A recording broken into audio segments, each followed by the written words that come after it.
Olá, bom dia. Cá estamos mais uma vez para, assim, juntos estudarmos a palavra do Senhor no seguimento de João 13, que tem sido aquilo que nós temos vindo a estudar nas últimas semanas, João 13, e cá estamos mais uma vez para seguirmos, então, a palavra do Senhor. Nós hoje iremos estudar, iremos focar em João 13, versículo 31 ao versículo 38, e o tema da nossa mensagem é o início das últimas instruções de Jesus aos discípulos. Para aqueles que não nos têm acompanhado no seguimento deste estudo, nós temos vindo a estudar e este tempo é o tempo que normalmente em comunhão nos juntamos para estudarmos o livro, o Evangelho de João. Temos vindo a fazer isso já há bastante tempo, chegamos ao capítulo 13 e recentemente, e agora damos continuidade online. Você pode assistir algumas das outras mensagens que foram gravadas anteriormente já online. O início destas mensagens não estão disponíveis online, mas nós damos seguimento conforme o nosso estudo. Nesta manhã nós iremos então trabalhar e estudar o assunto que vai do versículo 31 ao versículo 38, como eu estava a dizer, enquanto alguns irmãos se juntam a nós iremos então fazer e estudar esta porção. Abra a palavra do Senhor comigo, João 13, versículo 31, versículo 38, logo após uma oração iremos juntos ler este texto das Escrituras. Louvado seja o nome do Senhor nosso Deus por esta oportunidade nesta manhã do dia do Senhor, domingo, em que podemos celebrar juntos. Pai amado, nós te agradecemos e louvamos, porque a tua misericórdia, o teu favor e a tua bondade têm sido grandes para conosco. Te pedimos, Senhor, que tu possas, Pai, atender-nos nesta manhã, tu possas revelar as verdades das Escrituras às nossas vidas, iluminar o nosso entendimento pela ação do Espírito Santo, e assim possamos, Senhor, compreender a profundidade e a dimensão do que a tua palavra nos ensina. Senhor, guia-nos, ó Pai, te pedimos neste tempo. Abençoa, Senhor, aqueles que nos estão vendo e aqueles que nos verão noutro momento, e que possamos, assim, juntos, conhecer as Escrituras. Te louvamos, Pai, e adoramos no nome de Jesus. Amém. Glória ao nome do Senhor. Vamos então ler a palavra do Senhor.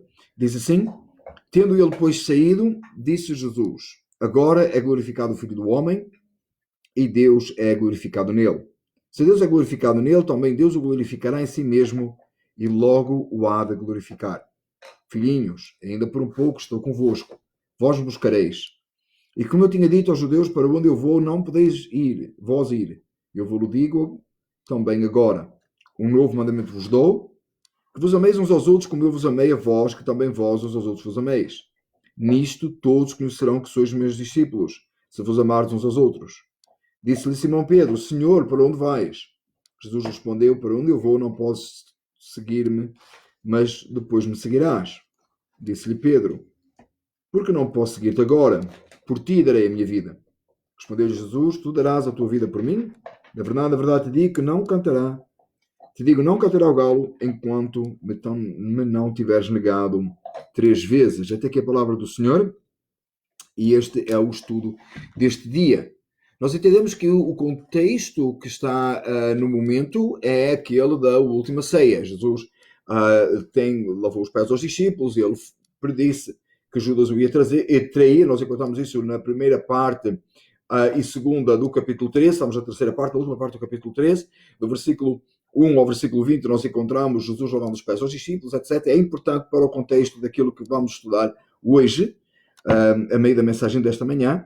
E do versículo 21 ao versículo 30 nós encontramos Jesus falando a Judas e dizendo que Judas o ia trair, e nós devemos e falamos esta semana passada, que entretanto Judas saiu e foi trair Jesus. Essa mensagem está gravada, se você quiser procurar atrás, você pode encontrar aí, foi domingo passado.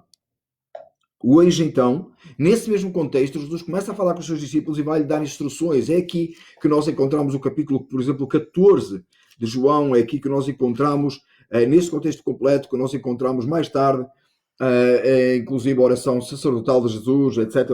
É neste seguimento. É bom nós encaixarmos isso para percebermos toda a realidade e toda a verdade do que o ensino nos traz. Precisamos de contexto histórico para podermos compreender aquilo que nós estamos a falar aqui. Neste contexto, Jesus começa por dizer e falando da sua glorificação. Ao contrário do que às vezes parece, a ideia que às vezes fica, e que fica diante daqueles que não entendem a dimensão da salvação da alma humana, a cruz não é o local de derrota, é um local de vitória, é um local onde o Filho do Homem seria glorificado, Deus sendo glorificado na salvação de pecadores. E Jesus fala isso aos seus discípulos porque eles iriam ver, iriam assistir, iriam presenciar, iriam estar e percebendo que o seu Senhor, o seu Mestre, iria ser crucificado como um malfeitor, sendo que eles sabiam que ele era inocente, mas a ideia que ficaria, a ideia que permaneceria era que Jesus estava sendo derrotado. Na verdade, não, ele estava a ser glorificado, e a palavra do Senhor diz assim, tendo ele saído, referindo-se a Judas, Jesus disse, agora é glorificado o Filho do Homem e Deus é glorificado nele. E uma coisa que tem falhado, que lamentavelmente, talvez eu considero a maior falha no evangelicalismo, ou na pregação do Evangelho hoje, ou na manifestação, é a ausência da glória de Deus na cruz. Deus é glorificado na salvação de pecadores, Jesus Cristo veio para a glória de Deus Pai, veio para fazer a vontade do Pai, e a vontade do Pai era que, num sacrifício perfeito em Cristo Jesus, pecadores fossem salvos, não merecedores da graça de Deus, da salvação, mas por graça e não por obras, por meio da fé, crescem em Cristo Jesus, trazendo glória ao nome de Deus. Afinal, tudo que Deus faz, tudo que Deus criou foi para a glória do nome dele. A glorificação do Filho traz o consolo naqueles que são salvos, porque se fosse em função do homem simplesmente, seria algo bem fraco, porque nós somos bem fracos e bem pecadores, e ao mais pequeno descuido nós estamos fazendo o oposto à vontade de Deus. Então a beleza da glorificação da cruz, a beleza do Evangelho está em que ele traz glória ao nome daquele que jamais falhará, que não erra e que de forma alguma poderá acontecer ou fazer alguma coisa que não seja segundo o seu próprio entendimento para a glória do seu nome. Jesus fala isso e visa isso. E esse alerta que Jesus dá aos seus discípulos aqui é aquele que devia permanecer nos nossos corações, nos nossos ouvidos, cada vez que nós ouvimos, ou falamos, ou expomos, ou vivemos a salvação que é Cristo Jesus. A glória da cruz não pode ser abandonada, não pode ser desviada, não, porque se for, nós deixamos de ter um evangelho puro, santo, supremo e absoluto, e passamos a ter uma coisa formada à volta de um pensamento humano, em função de um homem que é caído e pecador, e não em função de Deus Todo-Poderoso que providencia todas as coisas e traz a salvação a pecadores. Deus se manifesta em Cristo, o cristianismo é isso, é Deus vindo ao homem porque o homem não podia ir a Deus. Essa é a beleza do Evangelho de Cristo Jesus. A glória de Cristo, a glorificação do Senhor, em que Ele se tornou homem, viveu entre nós, vimos a sua glória como a glória do unigênito do Pai, cheia de graça e de verdade, em João capítulo 1. E essa glória, cheia de graça e de verdade, essa glória de Deus em Cristo é manifesta em sua essência, de forma completa e absoluta, na cruz, onde pecadores, aqueles que não mereciam a salvação, são chamados, resgatados das trevas e são salvos. Louvo e adorado e bendito o nome do Senhor nosso Deus eterno e para todo sempre. Deus nos ajuda a entender esta mensagem, Deus nos ajuda a viver esta mensagem, e o meu desejo é que, para si, que está a me ouvir, se você é salvo, você possa glorificar o Senhor e entender que a salvação da sua alma tem como objetivo principal, não único porque você é beneficiado, porque você foi salvo, mas o objetivo principal é a glorificação do Filho do Homem. E agora ele é glorificado, diz a palavra do Senhor Jesus, disse, agora é glorificado o Filho do Homem e Deus é glorificado nele. Tendo também, claro que reverte para a sua alma o abandono do pecado, uma vida gloriosa, satisfeita em Cristo e uma vida eterna. É mais importante ainda do que a vida terrena e todos os benefícios da salvação terrenos. Mas ela trouxe glória ao nome do Senhor. E para isso que o homem foi criado, para glorificar o Senhor e para desfrutá-lo para todo sempre. Então a glorificação de Cristo na cruz é extremamente importante, esta mensagem para entendimento. Para si, que talvez não entenda esta mensagem, talvez ainda permanece nos seus pecados, o meu desejo é que esta mensagem venha trazer a si a abertura de entendimento de porquê a cruz, porquê que a cruz acontece, é porque Deus, sendo um Deus justo, se o seu filho é colocado como um sacrifício perfeito para que todo aquele que vem a ele, seja atraído a ele, seja justificado, limpo dos seus pecados e possa glorificar a Deus em sua perfeição e absoluta e plenitude, já que o homem pecador está impossibilitado e diz a palavra só que estava destituído da glória de Deus. É exatamente isso que significa. A cruz vem dar a possibilidade ao homem destituído da glória de Deus antes, estar agora habilitado a glorificar o nome do Senhor. Por isso é que é tão importante este versículo aqui, e Jesus fala isto aos discípulos numa hora em que eles poderiam ficar com a ideia de que Cristo tinha sido crucificado no sentido de derrota, mas não é gloriosa a mensagem do Evangelho. A palavra do Senhor continua, Jesus continua e diz assim: se Deus é glorificado nele, também Deus o glorificará em si mesmo e logo o há de glorificar. Note quantas vezes a palavra glorificar, glorificado, glorifica se repete nestes dois versículos. Fica bem claro a glorificação de Cristo na mensagem do Evangelho. Amém? Louvado seja Deus por isso. Louvamos a Deus e glorificamos o seu nome, porque a cruz é vitória, a cruz é o momento de exaltação de Cristo.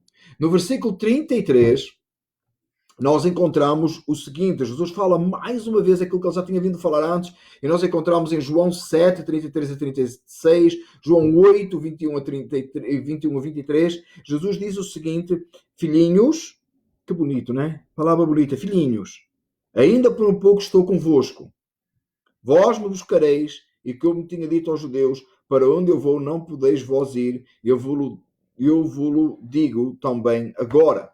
E Jesus avisa daquilo que iria acontecer logo a seguir. Primeiro ele vai à cruz, e vai só, mas ele depois iria subir para o Pai, estar com o Pai, para onde um dia eles o haveriam de seguir. Jesus fala isso no versículo 37 a Pedro, porque o Pedro pergunta: por que não posso seguir-te agora? Por ti darei a minha vida. Jesus respondeu: tu darás a tua vida por mim? Versículo 36. Simão Pedro disse: Senhor, para onde vais? E Jesus respondeu: para onde eu vou não podes seguir-me, mas depois me seguirás. Falando de uma eternidade, foi preciso que Jesus ressuscitasse os mortos, e esta mensagem completa da salvação é: Cristo morreu no lugar de pecadores, ressuscitou ao terceiro dia e está vivo no céu de glória. Ele deu entrada nesse céu de glória, reentrada, né? Porque sempre lá esteve, mas ele deu entrada novamente num corpo glorificado, onde todos os salvos seguirão e um dia estarão com Cristo Jesus. E Pedro, é dito a Pedro e aos apóstolos, e é dito à igreja do primeiro século, é dito a nós hoje, que seguiremos esse Senhor da glória, mas naquele momento não era possível ir, assim como para nós agora, hoje, ainda não é possível ir, ainda que Cristo já foi glorificado, ainda que a cruz já aconteceu, ainda que o reino dos céus o reino dos céus na sua essência completa, na glorificação, tem o caminho aberto, porque Cristo ressuscitou dentre os mortos e deu entrada nesse reino, abrindo assim o caminho para todos os salvos, pela fé, serão salvos, mas ainda não estamos lá, nós, aqui, que estamos aqui nesta terra. Então que o Senhor nos ajude a perseverar firmes e fiéis até ao fim, conforme a palavra nos ensina, tendo os olhos postos nessa esperança vindoura, da vinda, da volta de Cristo, onde os santos estarão com ele para todo sempre. Não podemos segui-lo agora, mas um dia o seguiremos, e a esperança de certeza da salvação é aquilo que o crente precisa para permanecer fiel até ao fim e continuar servindo o Senhor de toda a glória, aquele que deu a sua vida na cruz. No versículo 34 e 35, o assunto é super interessante, e se você leu o nosso devocional esta manhã, você vai ver que o assunto era sobre isso. Se você não leu, peço que você leia depois desta mensagem e possa associar o sentido.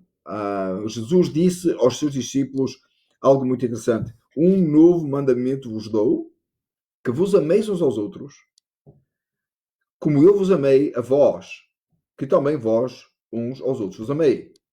Nisto todos conhecerão que sois meus discípulos, se vos amardes uns aos outros. Jesus disse o seguinte aos seus discípulos: vou-vos dar um mandamento, e esse mandamento é que vos ameis. Tem várias coisas aqui difíceis de nós compreendermos. Tem várias coisas aqui, há um monte de coisas das quais nós vamos desdobrar o mais possível. Mas, em primeiro lugar, que eu gostaria de chamar a sua atenção é que Jesus deu o mandamento é amor. Você tem que amar. Tá? Jesus disse: vocês têm que amar uns aos outros. Amar é um mandamento. Tá? Aquilo que nós aprendemos é que, e nós vivemos, é que amor é um sentimento. Não é? A gente sente amor. Né? Você tem que sentir amor. Como é que você faz isso se você não sente? Né? Como é que eu vou amar alguém que eu não tenho qualquer tipo qualquer tipo de afinidade? Primeiro, amar. Jesus deu as chaves para isso. Vocês têm que amar assim como eu vos amei. A primeira coisa, como eu vos amei a vós, assim também vós vos amar uns aos outros. Então o mandamento do Senhor é cumprido nele próprio. Como todos os outros mandamentos do Senhor são cumpridos nele próprio. A palavra do Senhor manda ser santos e ninguém consegue ser santo à parte de Cristo, santo dos santos, ele que nos, e o Espírito Santo que nos santifica. É a mesma coisa. Amar tem por pressuposto amar em Cristo. Então, no amor de Deus e baseado no amor de Deus, aquele que recebe o amor de Deus, ele é capaz de amar do mesmo jeito. Ele é capacitado e recorre a Deus para que possa ter esse amor e ser e esse amor transbordar do seu coração e amar os outros, em primeiro lugar. Segundo, então, está resolvida a questão porque é que ele é um mandamento. É um mandamento porque é um mandamento baseado em Cristo. Amar como o Senhor amou. O segundo é que diz aqui a palavra do Senhor que eles deveriam, mandamento vos dou que vos ameis uns aos outros como eu vos amei a vós. O segundo ponto que eu gostaria de chamar a sua atenção é que Jesus diz que é um novo mandamento. A partir de agora, vocês têm que amar. Quer dizer que naquele momento não existia esse mandamento de amor. O ser humano Deus não estava obrigado a amar ninguém. Porque agora é um novo mandamento. Não é isso que nós encontramos nas Escrituras. Levítico 19, 18, a palavra do Senhor diz assim: não te vingarás, guardarás ira contra os filhos do teu povo, mas amarás o teu próximo como a ti mesmo, e eu sou o Senhor. Então há um mandamento, já existia o mandamento de amar, e os judeus, por certo, conheciam a lei do Senhor, a lei de Moisés. Essa lei tinha sido dada por Deus, por intermédio de Moisés, faz parte lá em Levítico, e o mandamento era amar o próximo como a ti mesmo. Aliás, a lei de Moisés, os 10 mandamentos, baseiam-se em 2 mandamentos, disse Jesus, não é? Que é amar a Deus acima de todas as coisas e o próximo como a si mesmo. Aquele que ama a Deus se revela no próximo. E nós encontramos a lei, os 10 mandamentos divididos em 2 partes, uma com relação ao amor a Deus e a outra com relação ao amor ao próximo, que é a prática daquele amor de Deus. Mas Jesus volta-se para os discípulos e diz: eu vou-vos dar um novo mandamento, algo novo que eles nunca ouviram. Eles têm que amar. E com certeza na cabeça deles estava: a gente já sabe isso. Isso já é um mandamento antigo, não é um mandamento novo. Porquê é que Jesus diz que é um mandamento novo? E vou dar 2 razões. A primeira razão é que os discípulos não tinham entendido até aquele momento o que significava amar e o mandamento do amor ao próximo. Até aquele momento, inclusive na ceia, e você encontra esse relato lá em Lucas. Você encontra o relato em Lucas. Até na ceia, eles estavam a discutir quem era o maior no reino dos céus. Quem era o maior? Nesse contexto, Jesus lava os pés aos seus discípulos. E isto é tudo no mesmo momento. Jesus lava os pés aos discípulos, se mostrando-nos um sinal de humildade e serviço, como é que eles têm que fazer, diz para eles fazerem daquela maneira. E a discussão à volta da mesa, num determinado momento da ceia, após Jesus ter dito que um deles havia de trair, e eles começaram a perguntar: eu sou eu, Senhor. A conversa vai para outro caminho e eles começam a questionar quem é o maior no reino dos céus. Quem é que aqui vai tomar a primazia? Quem é o máximo? Quem é o melhor de nós? E não havia a motivação neles. Eles precisavam de ouvir um mandamento do qual eles, embora soubessem, para eles era novo, era novidade para eles, porque eles não o cumpriam. Eles precisavam de cumprir o mandamento. Meus irmãos, é a mesma coisa hoje, nós precisamos disso. Você pode saber que tem que amar o próximo, mas você precisa do amor de Cristo amar no seu coração e precisa desejar amar o próximo. Você não consegue gerar amor. Você precisa que Deus gere amor em si. Mas é preciso termos o desejo, a consciência de que eu tenho que amar o próximo, e às vezes com muita dificuldade, muito sofrimento e muita angústia, clamar ao Senhor e dizer: Senhor, trabalha na minha vida e faz-me amar. Os discípulos estavam longe deste entendimento. Era para eles um mandamento novo. Mas eu disse que lhe dava 2 razões. Dele a primeira, eu vou dar a segunda. Qual é a outra razão pela qual o mandamento é novo? Eles nunca tinham experimentado um amor tão grande como o de Cristo, nem nunca tinham visto isso.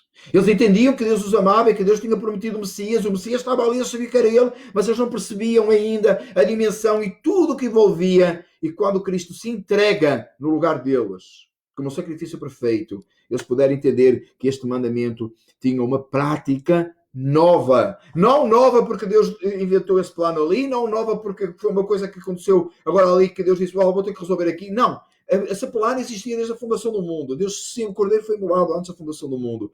No propósito já tudo isso existia, mas os discípulos, eles iriam agora estar em contacto direto com aquele que tinha o maior amor, porque ninguém tem maior amor do que este, diz as Escrituras, do que alguém dar a vida pelos seus amigos. E eles eram, até o momento, Jesus não chamaria amigos, não chamaria mais servos, mas nós sabemos que o homem natural no seu pecado, ele é chamado, a Escritura chama-o inimigo de Deus, oposto a Deus.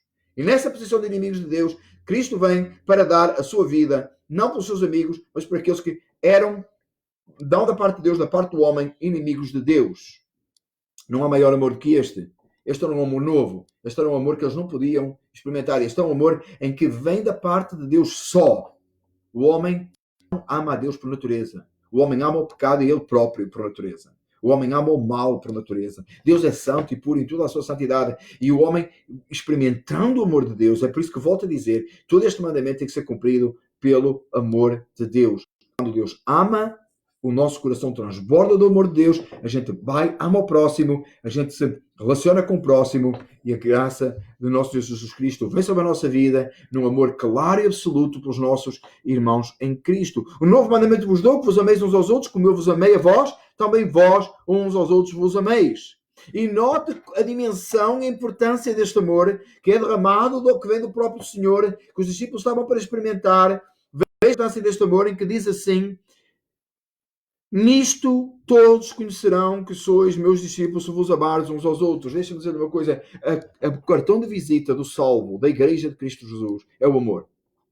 Nós temos costumes, tradições.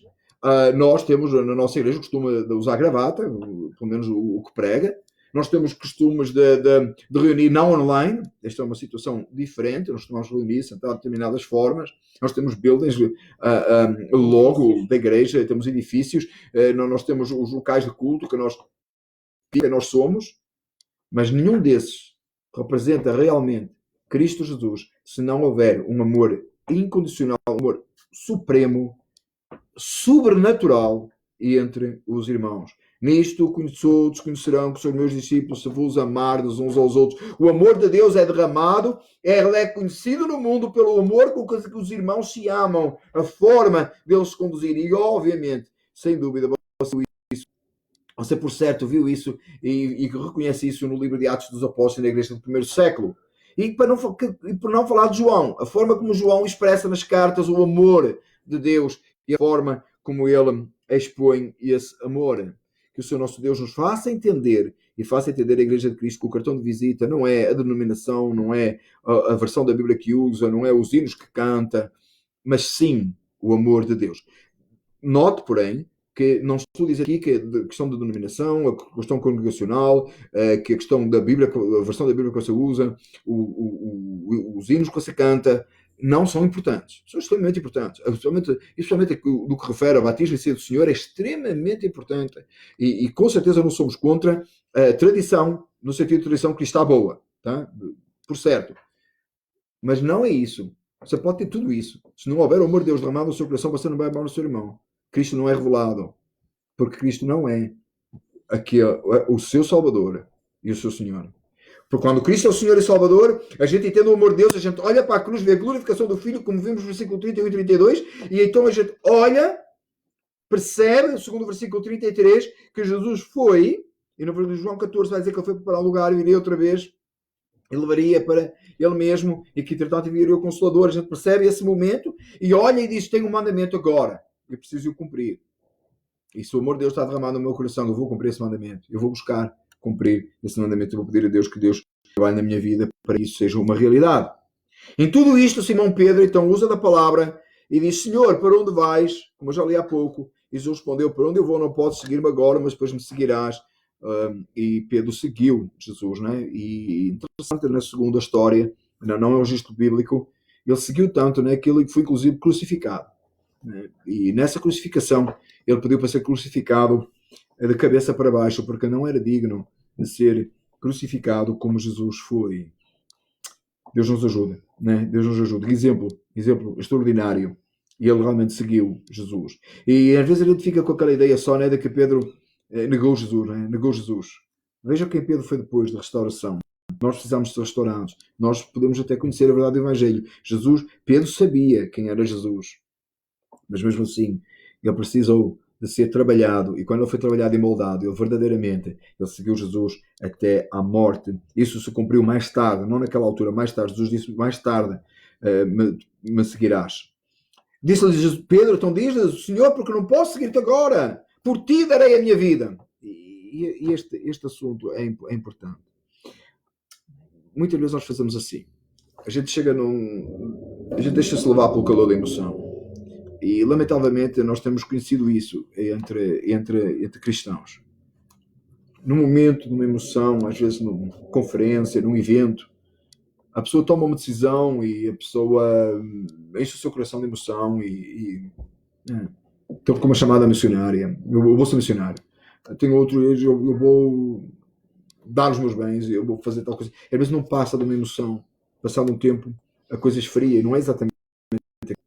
Pedro está diante de tudo isto, ouve falar da glorificação do Filho do Homem, vê que Jesus vai para algum lugar, ele quer ir também, mas não pode ir. Ele diz assim, ele percebe que o teu amor de Deus ali, de alguma maneira, embora não tenha a visão ainda completa toda, ele diz assim, Senhor, eu dou a minha vida por ti. Mais tarde deu, mas naquele momento ele estava disposto. E uma coisa que eu queria chamar a sua atenção é que ele não está a mentir. A gente sabe que ele vai negar Jesus, não é? O versículo seguinte, Jesus disse mesmo isso. Por tu darás a tua vida por mim?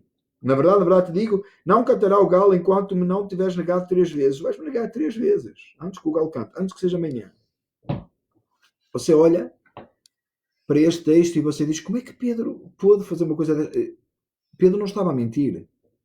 Pedro não teve intenções de enganar o mestre. Pedro estava convicto de que ele faria. Você já orou assim? E disse, Senhor, eu vou fazer tal coisa. Olha, ainda que todos te abandonem, e eu estou aqui.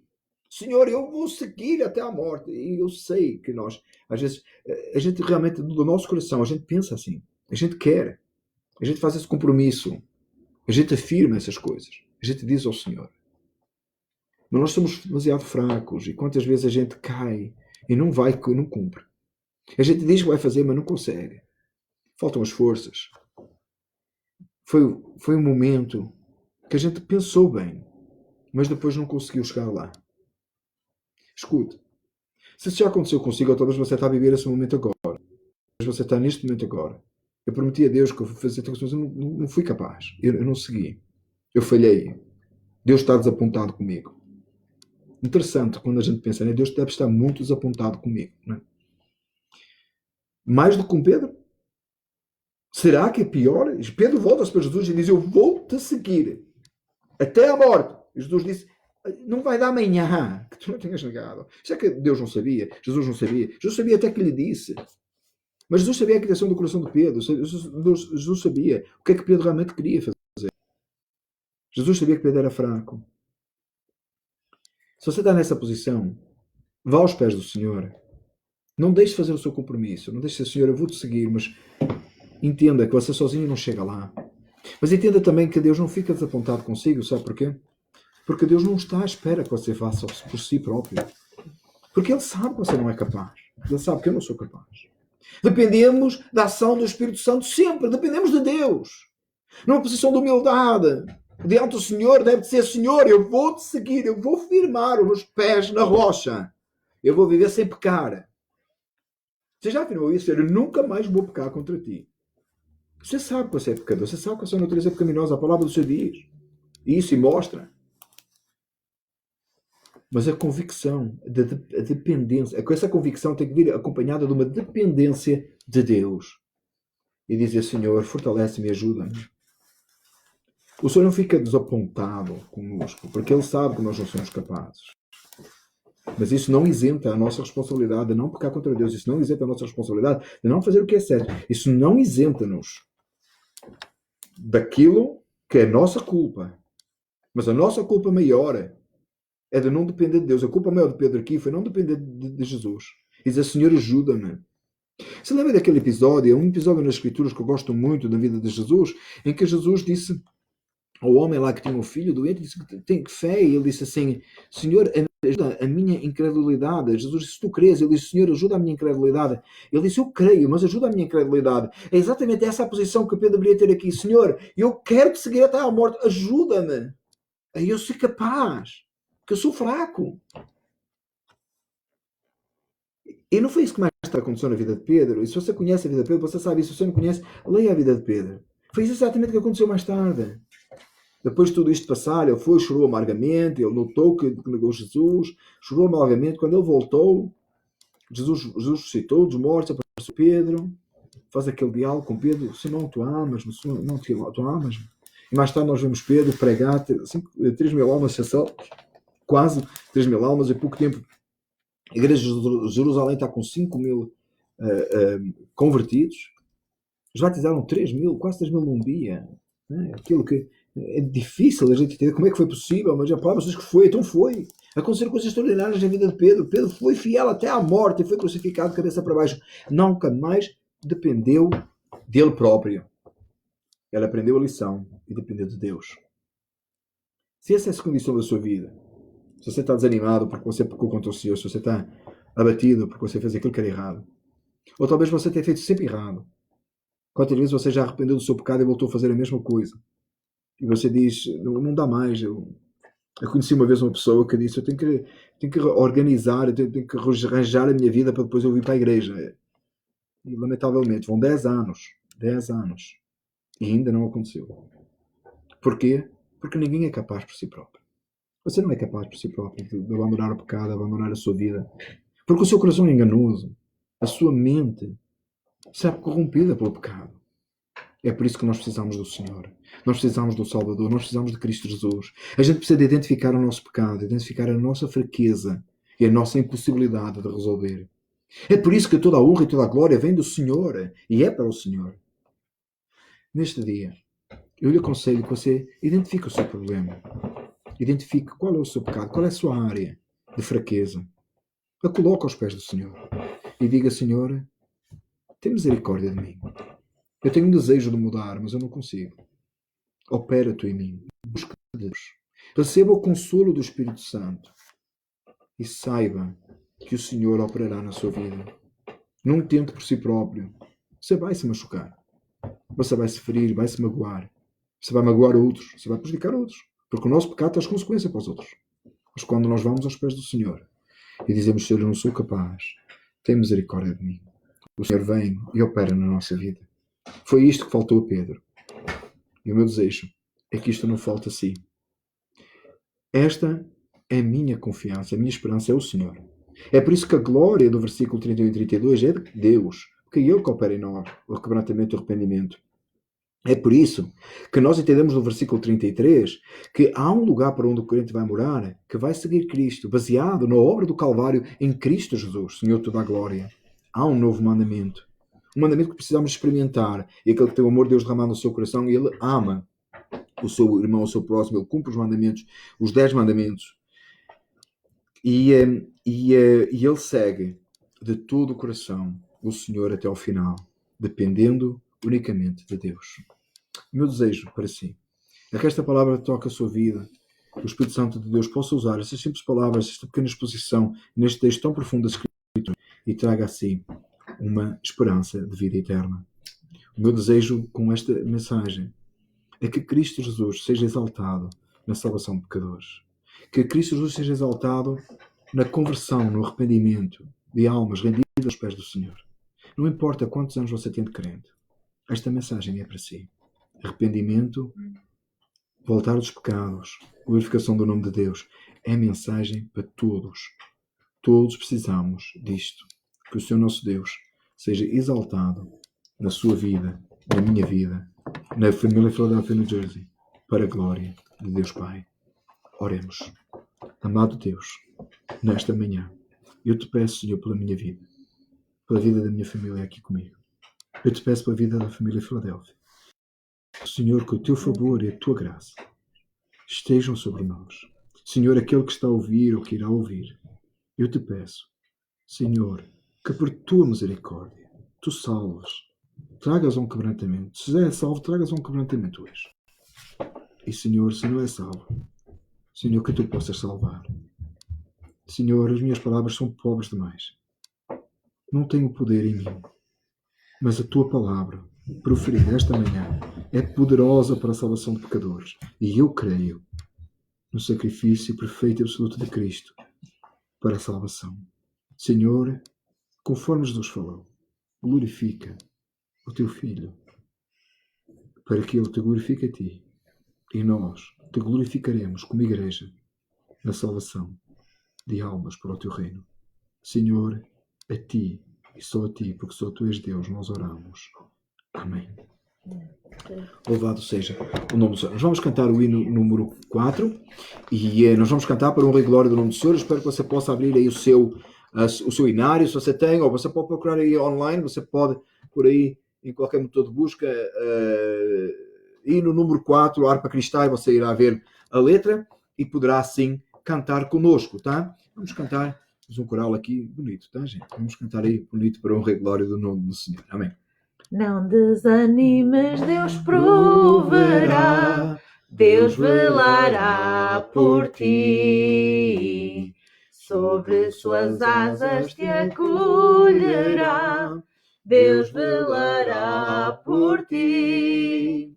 Deus cuidará de ti, no teu viver, no teu sofrer. Seu olhar te acompanhará, Deus velará por ti. Nos desalentos, nas provações, Deus velará por ti. Lembra-te dele nas tentações, Deus velará por ti. Deus velará por ti, no teu viver, no teu sofrer. Seu olhar te acompanhará, Deus velará por ti. Tudo o que pedes Ele fará, Deus velará por ti. E o que precisas não negará, Deus velará por ti. Deus cuidará de ti, no teu viver, no teu sofrer. Seu olhar te acompanhará, Deus velará por ti. Como estiveres, não temas, vem, Deus velará por ti. Ele te entende e te ama bem, Deus velará por ti. Deus cuidará de ti, no teu viver, no teu sofrer. Seu olhar te acompanhará, Deus velará por ti.